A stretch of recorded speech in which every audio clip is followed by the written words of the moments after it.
আসসালামু আলাইকুম। আমি ডাক্তার মোর্শেদ বলছি। আমি একজন কার্ডিওলজিস্ট নিউ ইয়র্ক সিটি থেকে বলছি। আজকে আপনাদেরকে আরেকটা নতুন টপিক নিয়ে আপনাদের সম্মুখে হাজির হয়েছি।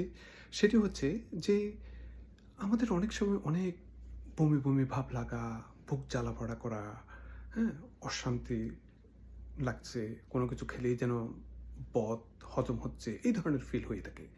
তো এটি আমরা জানি হয়তো গ্যাস্ট্রাইটিসের সমস্যা আছে।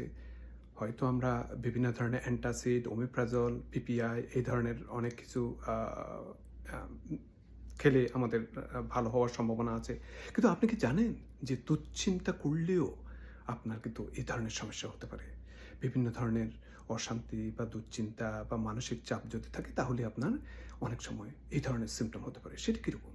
যেকোনো সময় আপনার যদি দুশ্চিন্তা হয়ে থাকে তখন আপনার আ আ ব্রেইন আমাদের পেটের মধ্যে একটা সিগন্যাল পাঠিয়ে থাকে এবং পরিপাক ক্রিয়াটা ব্যাহত হয়ে থাকে। তখন আমাদের হজমে সমস্যা হয়ে থাকে। ঠিকমতো আ আমাদের ডাইজেশনটা হয় না।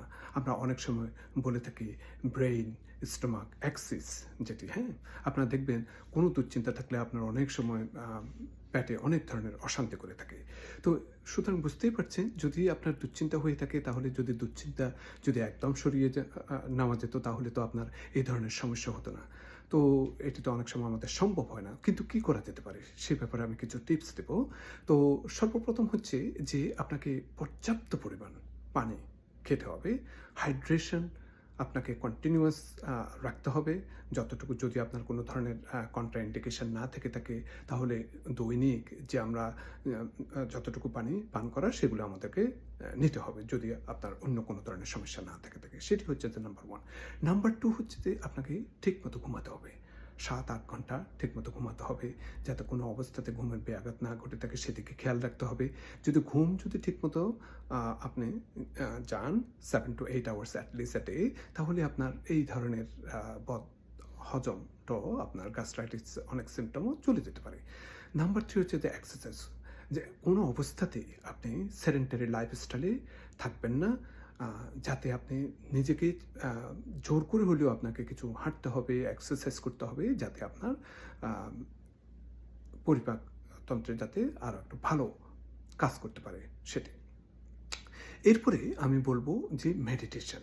আপনার যেকোনো ধরনের মেডিটেশন কিংবা প্রেয়ার যদি আপনাকে যদি কিছুটা যদি স্ট্রেস কমাতে সহায়তা করে থাকে সেদিকে আপনারা খেয়াল রাখবেন।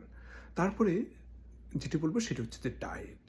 যে আপনার ডায়েট যদিও আপনি জানেন যে বিভিন্ন ধরনের খাবার-দাবার খেলে আপনার এই ধরনের সমস্যা হতে পারে, সেই ক্ষেত্রে আপনাকে কিন্তু অনেক কিছু এভয়েড করতে হবে। কারণ এগুলি আপনার আম আ পরিপাকতন্ত্রের উপর প্রভাব ফেলে থাকে এবং বদহজম বা আম আম এ ইনডাইজেশন গুলো আরো বেড়ে যাওয়ার সম্ভাবনা থাকে। তো সুতরাং এইগুলি কিন্তু আপনাকে খেয়াল রাখতে হবে। এগুলো বলার কারণটা কি? যে শুধুমাত্র যে বিভিন্ন ধরনের খাবার-দাবার খেলে যে আপনার গ্যাস্ট্রাইটিস বাড়ে শুধু সেটি নয়, আপনার কিন্তু বিভিন্ন ধরনের দুশ্চিন্তা থাকলে, মানসিক চাপ থাকলে সেটাতেও আপনার বিভিন্ন ধরনের এই ধরনের পরিপাকতন্ত্রের উপর প্রভাব ফেলে থাকে, আমাদের আ আ বদহজম হয়ে থাকে। এটি PubMed জার্নালেও দেখেছি। তো মানসিক চাপের সাথে একটা পেটের একটা সম্পৃক্ততা রয়েছে। আমাদের পেটে যে ভালো ব্যাকটেরিয়া রয়েছে সেগুলির উৎপাদনটা কমে যায়, যার ফলে আপনার এই ধরনের সমস্যা হতে পারে। তো শুধু যে খাওয়া-দাওয়া যে করলে, ঠিকমতো করলে যে আপনার এই যে বদহজম যে আপনার চলে যাবে সেটা ঠিক আছে। কিন্তু সেই সাথে, সাথে আপনার বিভিন্ন ধরনের দুশ্চিন্তা যাতে না থাকে, মানসিক চাপ যাতে কমতে পারে সেই সমস্ত ব্যাপারেও আপনাকে একটু অ্যাড্রেস করতে হবে। আজকে এই পর্যন্ত। ভালো লাগলে ভিডিওটা শেয়ার করবেন। পরবর্তীতে আরেকটা ভিডিও নিয়ে আমি আবার আসছি। Thank you.